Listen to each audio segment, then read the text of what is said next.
Qira'at al-Quran, except for one small movement that became popular in the early 90s. It took the world by storm, and it has a huge impact. I also was swept up in it, as you all know, in an earlier stage of my life. And that understanding of Islam, it is very appealing, but at the same time, when you look deeper and you go to the sources, you find that it is not the majority. It has never been the majority. In fact, it goes against its own founders. And I have said before, and I say again, if Ibn Teymiyye had been alive today, the very school that claims to follow him would have been the first to kick him off of their own manhaj. This is well known. In any case, to give you some examples, the Lajna Da'ima of the Kingdom of Saudi Arabia, the Senior Committee of Ulama, and its fatwa dated 2232, they were asked about reciting the Quran for the deceased, and they said that there are two opinions on this issue, but the correct opinion is that it does not reach the deceased, and in fact, to recite the Quran over the deceased is a bid'ah.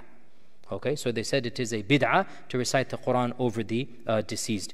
And this is the position of pretty much all of the famous scholars. And again, I say this with respect. Do not read into my statements as anything of disrespect. These are ulama that I studied with. I still respect them to this day, even if I disagree with their positions. That is their version of Islam, and I know they were sincere. I have no doubt about it that they were sincere, but that is an opinion, and we respect that opinion. And they are not the first to say it. Even though, to be brutally honest, to say that it is a bid'ah is a bit harsh. The classical scholars was give and take. And by the way, this is one fundamental difference. Imam Shafi'i and Imam Abu Hanifa, they didn't make tabdi' of one another. It was positions they held. Isalu thawabil al-mayyit. It goes, it doesn't go. No big deal. That's my opinion, that's your opinion. But to claim my way or the highway, that's dangerous. That is where the problem comes. And the classical ulama did not have this very, very intransigent view. This is something that Ibn Teymiyye, Ibn Qayyim is arguing like an academic, back and forth. If you want to hold that, okay, no big deal, but this is my opinion. He never made tabdi', takfir, no big deal. This is my position, I'm going to prove it, but hey, if you want to follow your position, alhamdulillah, no big deal. But to come and say anybody who disagrees is not a good Muslim. Anybody who disagrees, your Islam is doubtful. You're mubtadi', you're dal, you're mudil, you're off the manhaj. This attitude is harmful to the ummah, and we've seen the harm that it has caused. And again, this is something we have to be clear about. We don't find this in the character of the early ulama, and especially of Ibn Taymiyyah, Ibn Qayyim. We don't find it, but we do find it in groups that claim to follow them. And I have no problem. You want to say that reciting the Quran is not allowed? This is what Imam al-Shafi'i said, not Ahmad ibn Hanbal, by the way. Imam al-Shafi'i said, no problem, but don't make the other group mubtadi'. Don't say you're dal, mudil, this is wrong. Have your position, defend it, and then tolerate a position that goes back to the tabi'un, tabi'un. That was and still remains a majority of the ummah to this day. This is where I have to say this is the mistake. The mistake is not in the position you want to hold. The mistake is in not allowing another position to have a legitimacy to it. Because this is where we get fractions, fighting, infighting. We have enough problems outside the ummah to be worried about fighting over these issues inside the ummah.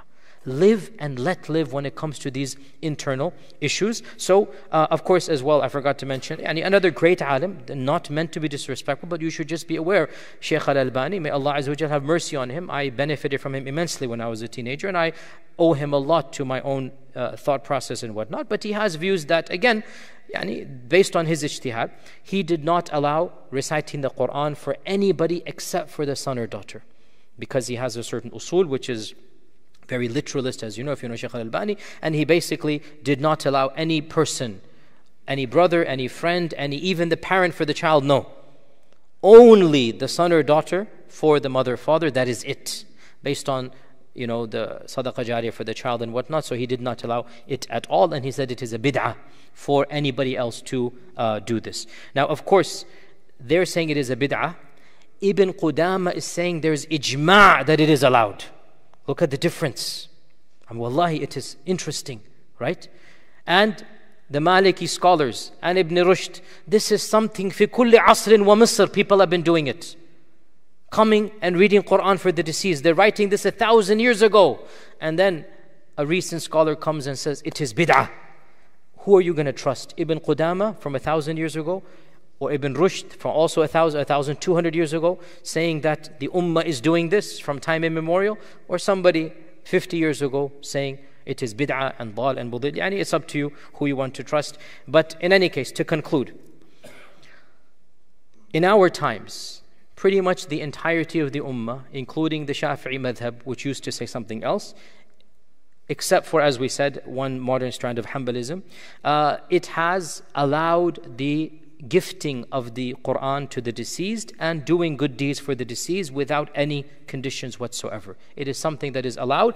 Some of the Malikis, they distinguish between a'mal maliyya and a'mal badaniyya. And they said only monetary deeds reach and not deeds of the body.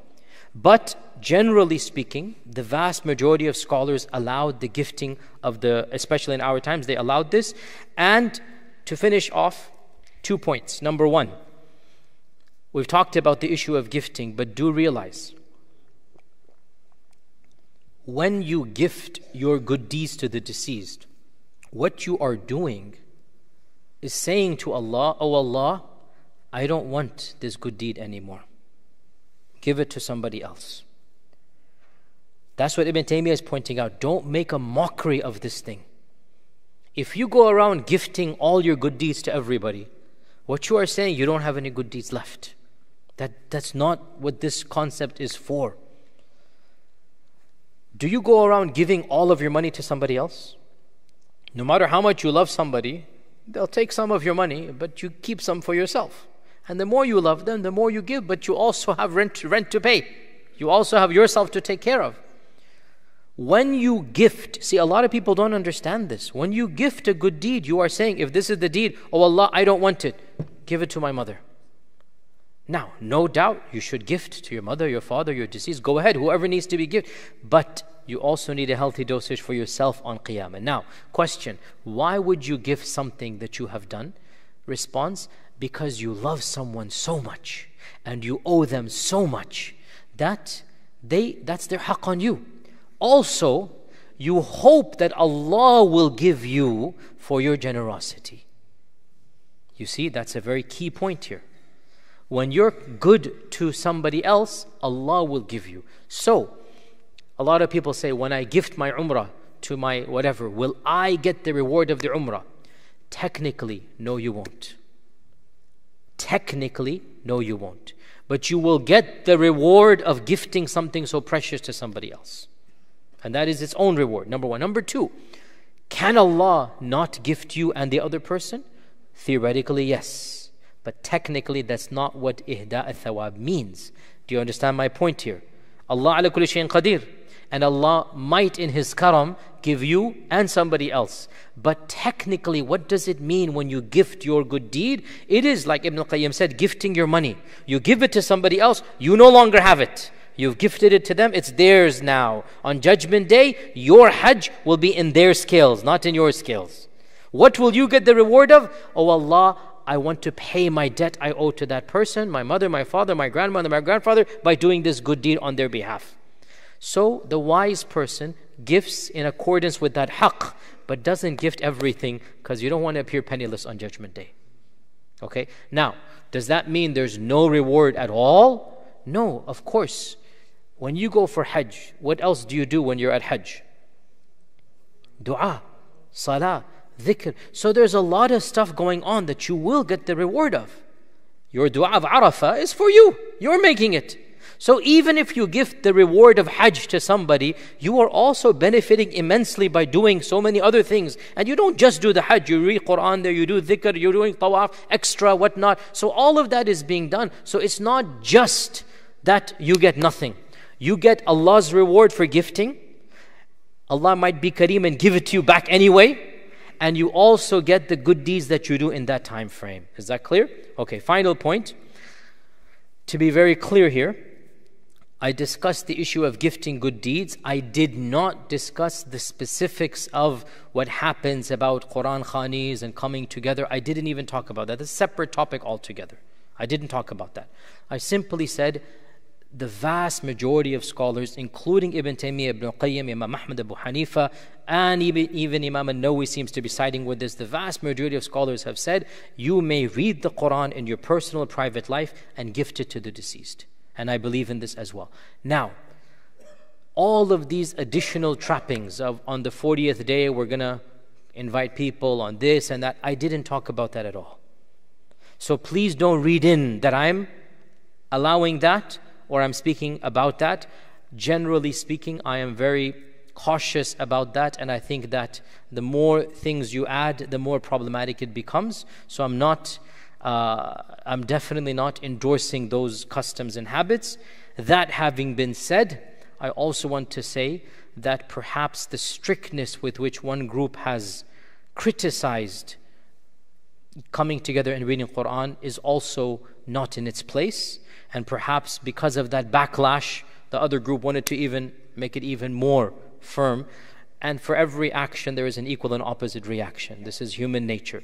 Neither is it the worst of all evils, nor is it something that is inherently encouraged in the Sharia. This is my position. Neither is it the most bid'ah of bid'ahs, or there's anything. In the end of the day, people are coming and reading Quran. I mean, calm down. It's not the end of the world. It's not Qiyamah has come. They've come to read Quran. They're not doing something evil per se. Okay? Is it good to specify a time and a tariqah and a method? I don't think so. But is it evil? I also don't think so. So I don't encourage it. But at the same time, I wouldn't make a big deal of it. In calmer situations like right now, I tell you, don't do it.